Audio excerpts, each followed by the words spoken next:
Assalamualaikum, selamat berjumpa lagi dalam channel Mr. Bongster. Kepada yang dah subscribe, terima kasih dan terima kasih. Kepada yang belum subscribe, jangan lupa subscribe. Kepada yang ada idea untuk penambahbaikan channel ni, bolehlah tulis di ruangan komen bawah ni. Dan kepada yang ada cerita seram mistik yang nak dikongsikan bersama kita dan akan divideokan dalam channel ni, bolehlah tulis karya anda dalam Facebook page, link ada di bawah. Okey, untuk cerita kali ni mengisahkan pasal satu bilik sewa, di mana bilik sewa ni terletak di satu daerah yang agak terpencil di negeri Sabah, di mana nak dijadikan cerita, masa tu aku cari kerja, cari dapat offer, tapi dekat satu daerah yang jauh daripada kawasan bandar-bandar yang besar. Then aku diarahkan untuk pergi ke satu daerah ni, di mana daerah ni aku sendiri pun masa tu tak pernah sampai lagi. Dan perjalanan daripada bandar Kota Kinabalu nak ke tempat tu mengambil masa dalam 3 jam. So untuk aku sampai ke daerah tu, kena ambil bas selama 3 jam. Oleh disebabkan aku masih belum ada tempat tinggal lagi masa tu, dan plan nak gerak awal lah. Dalam perjalanan cuba tak nak tidur, nak menikmati perjalanan sampai dekat pekan ni. Dekat pekan ni, dia antara pekan-pekan yang pernah dijadikan salah satu tempat tentera-tentera Jepun jugalah di Sabah. And then bangunan-bangunan yang ada dekat pekan ni, boleh kira lah tak banyak. Dia ada dalam 5, 6, 7 blok. Dalam banyak-banyak blok tu, dia ada satu blok bangunan lama. Kita boleh nampak daripada structure dia, nampak memang sangat-sangat lama, tapi masih diguna pakai. Dan bila aku sampai ke pekan ni, aku turun daripada bas, terus pergi cari tempat makan.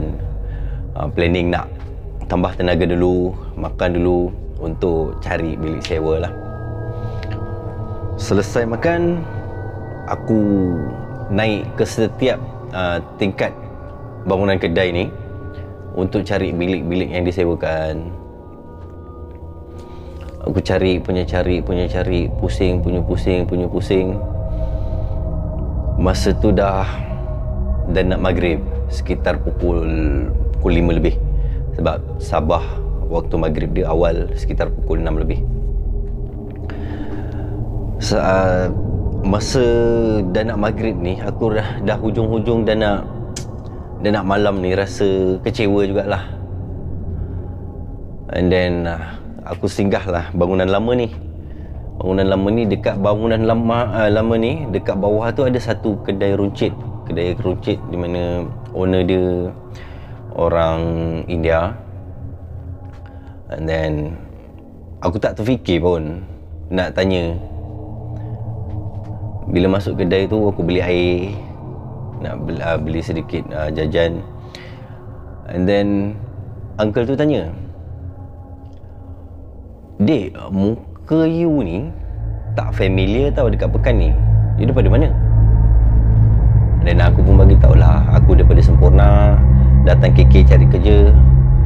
Dekat KK interview, dia cakap okey, esok start bekerja, esok ni lah, tapi kena pergi daerah ni lah, daerah tempat yang saya sampai ni.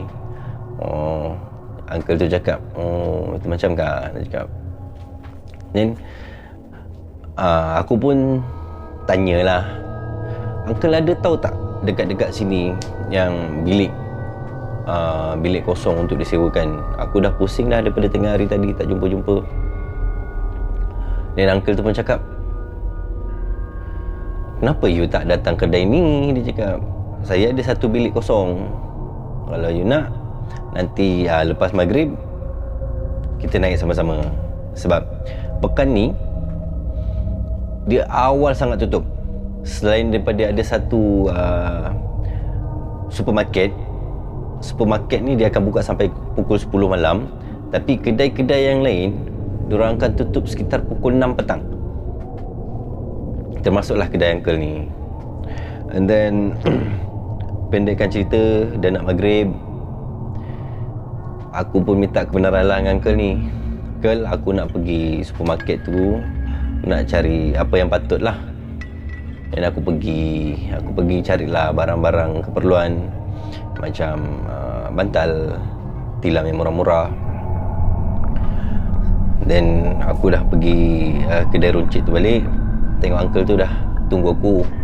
Dan kita orang naik, rupa-rupanya atas kedai dia tu je, tapi kena pusing belakang bangunan lah, atas kedai uncle ni. Dan bila kita masuk, kita naik daripada tangga tu, kita masuk, buka je pagar tu, depan kita masuk je, depan tu kira macam tempat uncle tu tinggal lah dengan bini dia.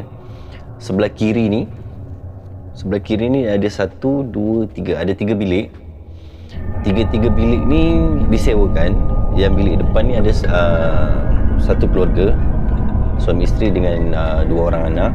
Yang bilik hujung sekali ni ada orang sewa, tapi dia buat store. Bilik tu dijadikan store, dan ada kosong betul-betul tengah tu je lah. Dan walkway yang ada dekat rumah tu, dia rumah bangunan kedai, walkway dia cuma ada lampu mentol kuning yang cahaya-cahaya malam lah. So kita ke kanan ni, terus masuk ke rumah uncle tu.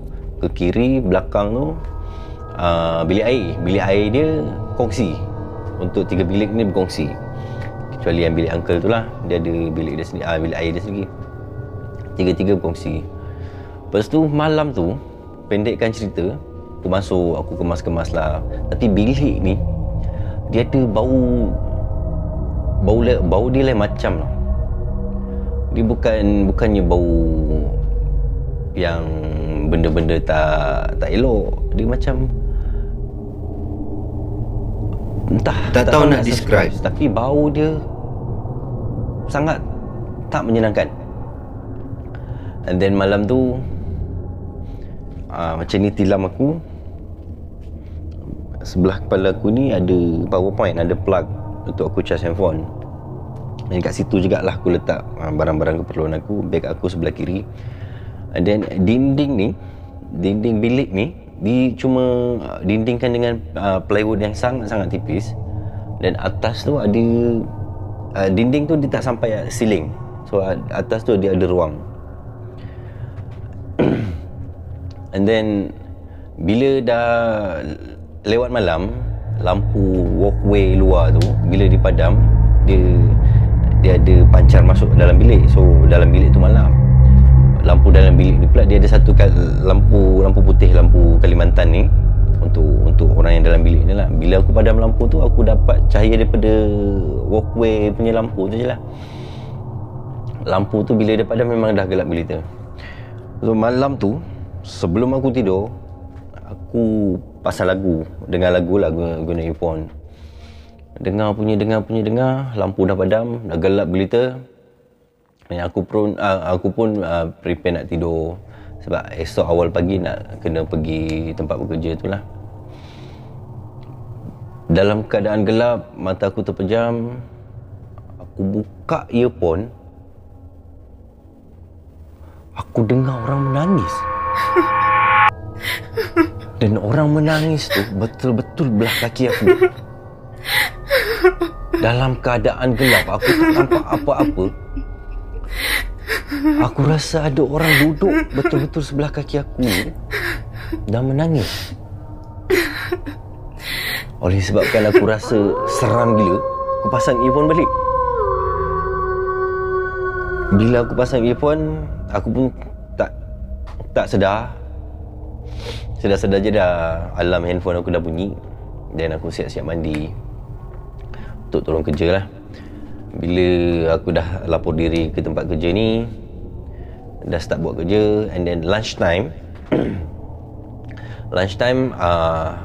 ada seorang budak pekerja juga.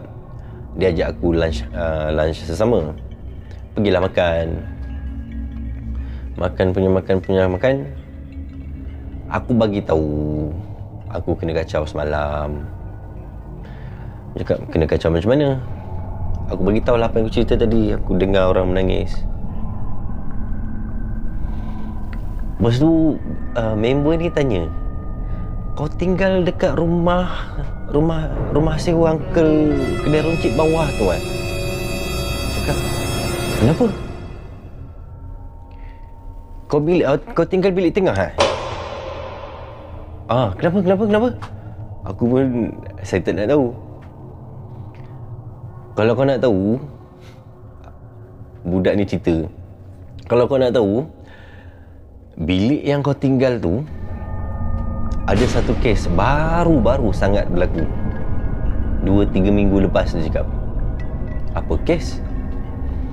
Cakap kes dia sepasang suami isteri dengan seorang anak tinggal di bilik tengah ni.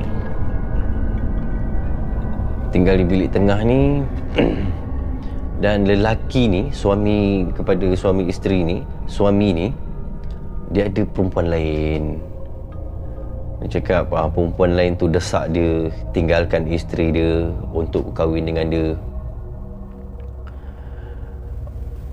Entah macam mana suami ni tergamaknya dia balik rumah tu, dibagi isteri dia dengan anak dia makan racun. Kedua orang anak isteri dia ni meninggal dalam bilik tu. Dia kunci bilik tu dan dia belah. Dia ikut perempuan tu entah ke mana. Dan anak isteri dia meninggal dalam bilik ni selama 3 hari. Baru tuan rumah sedar apabila bau busuk keluar daripada bilik tu. Dan polis pun datang, ambil statement uncle tu, dikeluarkan. Dan selepas daripada kejadian tu, sebelum aku, ada seorang juga yang pernah stay bilik yang sama ni cuma 1 malam. Dan dia keluar sebab dia terganggu dengan gangguan yang sama. Selepas daripada kejadian tu, aku bagi tahu dengan member aku ni, aku nak pindah rumah lah. Tempat kau ada kosong tak? Cakap dengan dia. Cakap, boleh lah untuk sementara ni. Sementara kau tak dapat bilik lagi, boleh lah kau stay dengan aku. Dan malam hari tu juga, aku jumpa uncle tu. Uncle, aku bagi tahu aku tak jadi stay sini. Aku bagi tahu aku ada member yang boleh tolong aku stay dengan dia sekali. Dan uncle tu pun, okey lah, dia cakap. You mau pindah, you pindah lah. Dan barulah aman hidup aku daripada gangguan tu. Walaupun hanya 1 malam. Aku tak dapat bayangkan macam mana ngerinya, seramnya aku masa tu dengar orang menangis betul-betul sebelah kaki aku. Untuk cerita kali ni sampai sini saja. Jangan lupa tekan butang loceng untuk dapatkan video-video terbaru. Dan jangan lupa subscribe, jangan lupa bagi idea untuk penambahbaikan channel ni. Dan kongsikan cerita anda dalam Facebook page yang link ada di bawah ni. Dan jangan lupa berseram-seram. Assalamualaikum.